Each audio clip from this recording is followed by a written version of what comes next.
আজীবন আজীবন তিনি ইসলামকে বিজয়ী শক্তি হিসেবে দেখার স্বপ্ন দেখতেন। এত প্রাঞ্জল ভাষা, এত চমৎকার আধুনিক প্রেজেন্টেশন, গণমানুষের কাছে কোরআনের তাফসিরকে এভাবে জনপ্রিয় করে তোলার মতো ব্যক্তিত্ব আল্লামা সাঈদী ছাড়া দ্বিতীয় কেউ এই বাংলার ভূখণ্ডে নাই।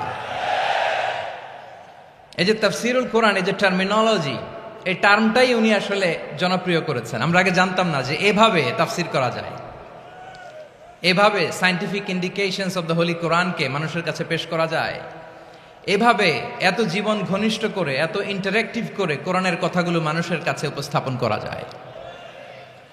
উনি অন্যায়ের বিরুদ্ধে সবসময় সোচ্চার ছিলেন, প্রতিবাদী কণ্ঠস্বর ছিলেন।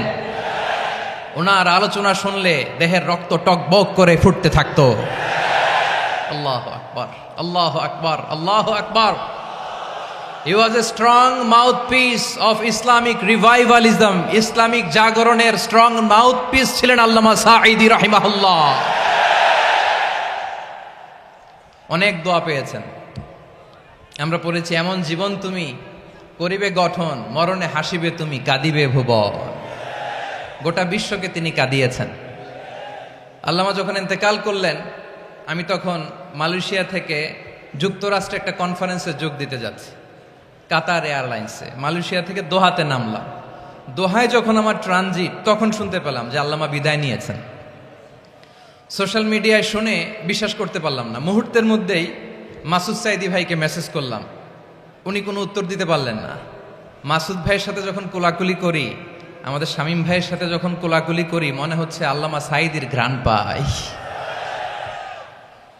শরীরটা লিটারালি কাঁপছিল, নিজেকে মানাতে পারছিলাম না, বিশ্বাস করতে পারছিলাম যে আসলে আল্লামা বিদায় নিয়েছেন। ইন দ্য মিন টাইম আমার সেকেন্ড ফ্লাইট, দোহা টু নিউ ইয়র্ক, 12 ঘন্টার ফ্লাইটে উঠলাম। ইন্টারনেট থেকে বিচ্ছিন্ন হলাম। নামার পরে শুনলাম আল্লাহু আকবার, যেখানে ওনাকে কবরস্থ করার কথা ছিল সেখানেও কবর দিতে দেয়া হয় নাই। ছবিগুলো দেখতে লাগলাম, হাসিমাখা মুখ, হাসিমাখা নিথর দেহটা, মরণে হাসিবে তুমি, কাঁদিবে ভুবন। From east to west, from north to south, the entire globe, গোটা বিশ্ব ওনার জন্য কেঁদেছে, গোটা বিশ্ব কেঁদেছে। কাবার গিলাফ ধরে ধরে মানুষ চিৎকার করেছে। এর চেয়ে শ্রেষ্ঠ মৃত্যুকার হতে পারে? আমাদের আল্লামার আর কি পাওয়ার ছিল বলেন? আর কি পাওয়ার ছিল? কুল্লু নাফসিন যায়িকাতুল মাউত, যারাই দুনিয়াতে আসবে তারা ইন্তেকাল করবে, এটা আমরা মেনে নেই, এটা আমরা জানি। কিন্তু অবাক করা বিষয় হচ্ছে, আমরা আজও জানি না আমাদের আল্লামার মৃত্যু কি স্বাভাবিক হয়েছে নাকি এটা পরিকল্পিত মেডিকেল কিলিং ছিল। এটা যে পরিকল্পিত মেডিকেল কিলিং ছিল, এটা ধারণা করার পেছনে অনেক কারণ আছে।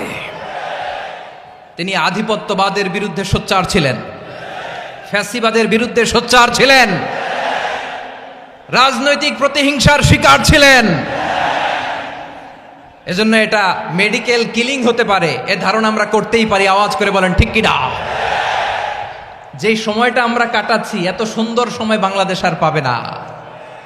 আমাদের জন্মের পর থেকে এরকম চমৎকার সময় আমরা পাই নাই। এটাই আসল সময়। আমরা ইন্টারিম গভর্নমেন্টের কাছে দাবি জানাই, উচ্চতর তদন্ত কমিটি করে এটা কি হত্যাকাণ্ড ছিল নাকি স্বাভাবিক মৃত্যু ছিল, এই রিপোর্ট গণমানুষের কাছে প্রচার করে জানাতে হবে। এই দাবির সাথে কি সবাই আপনারা একমত? কারা কারা একমত হাত তুলে দেখান।